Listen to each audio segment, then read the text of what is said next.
Bom dia, boa tarde, boa noite, boa madrugada. Vamos revisão para o dia 2, estou nosso cursinho, tá? Hoje a gente tratou aqui de um pouco de constitucional, um pouco de administrativo, um pouco de um monte de coisa, tá? E vamos lá para esse pouco de um monte de coisa. Tudo começou um tempo atrás, não foi do sol, foi aqui, em que eu comentei com vocês, né, sobre a desconcentração administrativa, estava falando sobre o que é o direito administrativo. O direito administrativo nada mais é do que o direito do administrador, do Poder Executivo. Você analisa ali a desconcentração administrativa. Você verifica que o Poder Executivo, né, ele não dá conta de fazer tudo sozinho, então ele transfere a competência para os seus auxiliares. E esses auxiliares, eles podem ser ministros ou secretários. Tá? Os ministros, eles ficam aqui na reta da União, né? Os secretários nos estados e nos municípios, e também no Distrito Federal. Tá? Isso aqui é uma separação, né? Uma desconcentração, uma especialização interna dentro de uma pessoa da administração pública, né? A competência é transferida aqui para ministros, para diretores e para os subalternos. Tranquilo? Beleza? Tudo isso, pessoal, é fruto da teoria da imputação volitiva, teoria criada por Otto Gierke, que era um médico, né? Um médico advogado, e ele criou essa ideia de atribuir responsabilidade aos órgãos, mas lembrando que os órgãos não têm personalidade. Tanto é que se um órgão não, né? Se um órgão cometer um crime contra você, no caso um policial ou um médico, né? Você não vai entrar com uma ação contra ele, sim contra o ente federativo do qual este servidor público está vinculado. Nós lemos uma questão, inclusive, sobre isso hoje, né?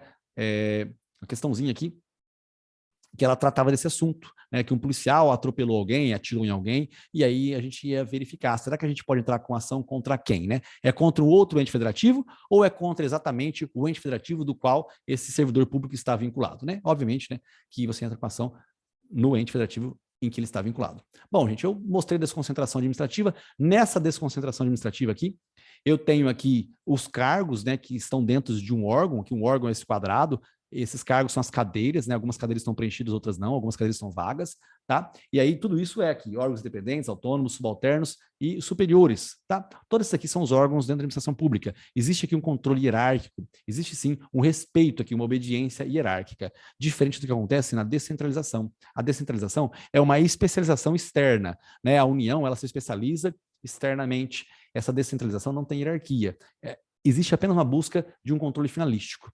E fruto disso, eu dei de exemplo, né, a lei de drogas, que ela tem aqui, de certa forma, uma parte em branco, não está estabelecido o que é realmente uma droga em si. Então, é uma norma penal em branco. Essa norma penal em branco, ela tem que ser preenchida. E como é que ela é preenchida? Ela é preenchida se a administração pública se especializar para realmente saber o que é droga. Tá? Então, aí, às vezes, né, a União, ela pega e resolve criar, por meio de lei, uma autarquia de regime especial, por exemplo, né, vinculado aqui com a vigilância sanitária. E a vigilância sanitária, por sua vez, cria ali uma portaria e estabelece qual que é a substância realmente entorpecente. E aí você sabe, né, você preenche essa norma penal em branco, um preenchimento de uma norma diferente, uma norma heterogênea. Então, por isso que é uma norma diferente, é hétero, né? Portaria é diferente de lei, por isso que é diferente, por isso que é hétero.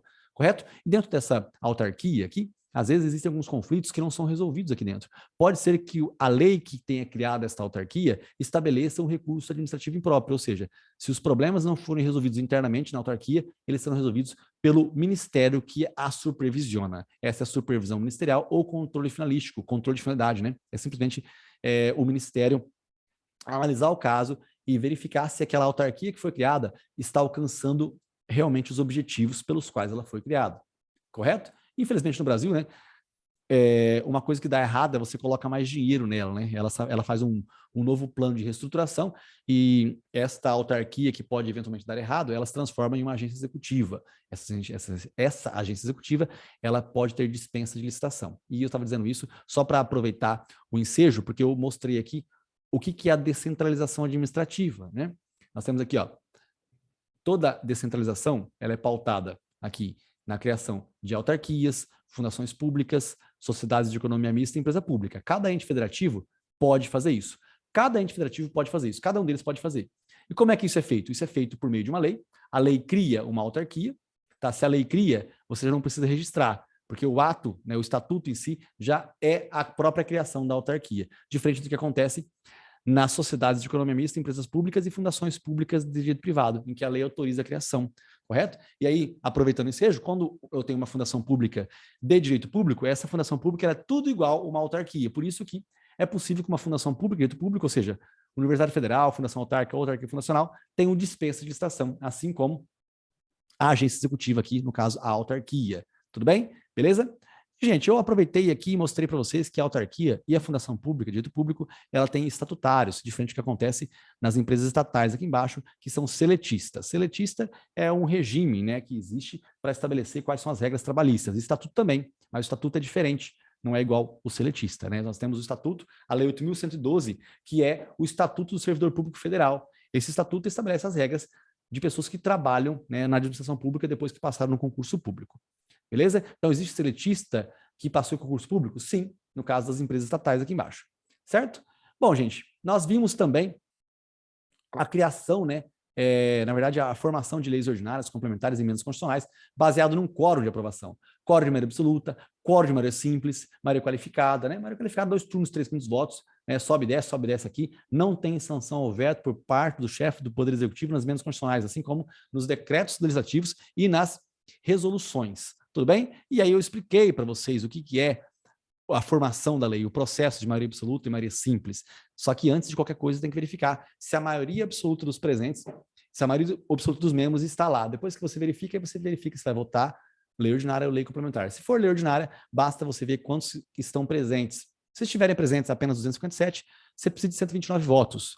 Né? Aí as outras continhas aqui são fáceis de serem feitas. Agora, lei complementar sempre 257 votos. A continha aqui não é arredondar, né? De certa forma, não é metade mais um, e sim arredondar para o próximo número inteiro. Correto? Bom, tranquilo, gente. Depois eu comentei e pedi para vocês fazerem também um post-it das leis complementares, né? O que é assunto reservado à lei complementar? Nós temos aqui a área de atuação da fundação pública, aposentadoria compulsória de 75% de unidade, IGCIR, que é Imposto sobre Grande Fortuna, empréstimo compulsório, contribuição social residual, né, e imposto residual. Assuntos, em regra, relacionados ao direito tributário são feitos por meio de lei complementar. Tá, o Estatuto da Magistratura também. Agora, é importante você saber que não pode ter medida provisória sobre assuntos reservados à lei complementar. Não pode ter medida provisória sobre assuntos reservados à lei complementar. Correto?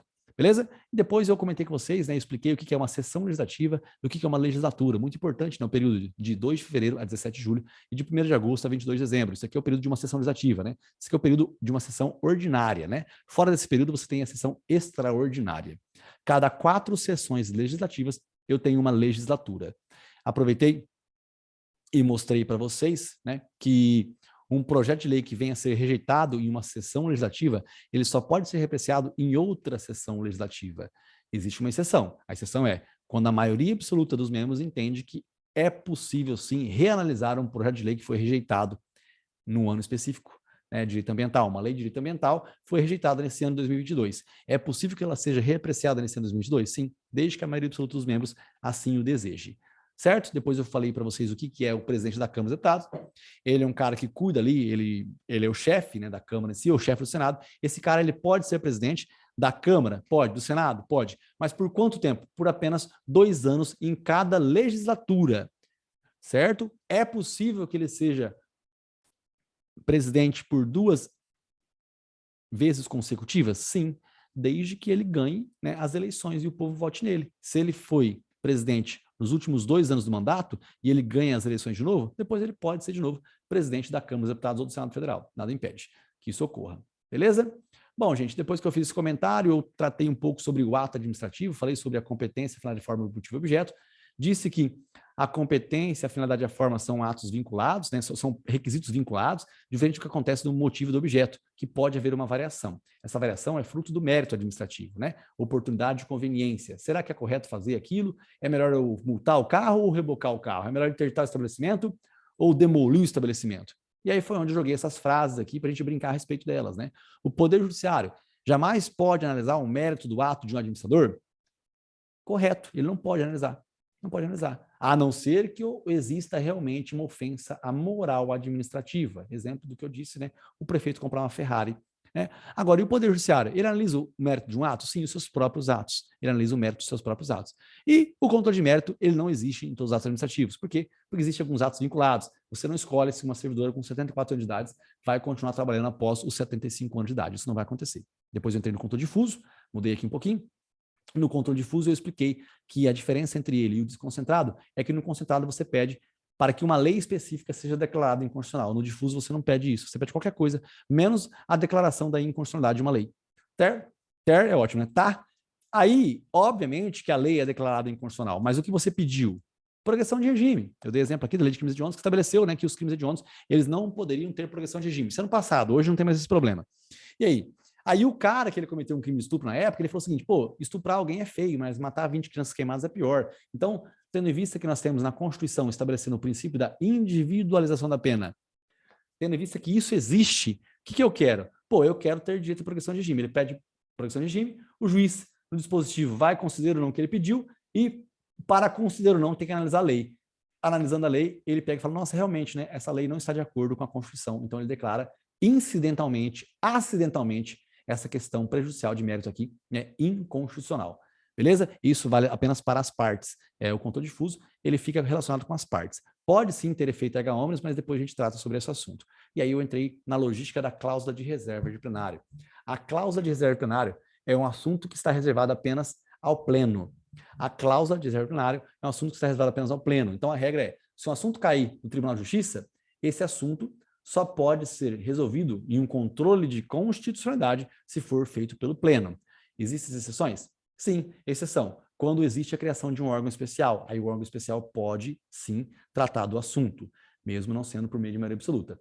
Existe mais exceção? Sim. Quando o pleno já tratou várias vezes sobre o assunto e o órgão especial também. Se isso aconteceu, consequentemente, um órgão fracionário vai poder sim fazer o controle difuso de constitucionalidade. Gente, valeu. Agora realmente acabamos aqui a nossa aula de hoje. Isso aí, foco, força, fé, depois de muito estudo. Se você gostou desse videozinho, não deixe de dar um likezinho ou também deixar aqueles soquinhos é ótimo, né? Soquinhos aqui debaixo do comentário para ajudar na interação do YouTube. Valeu, foco, força, fé, depois de estudo. Um beijo do mago e até o próximo vídeo. Tchau.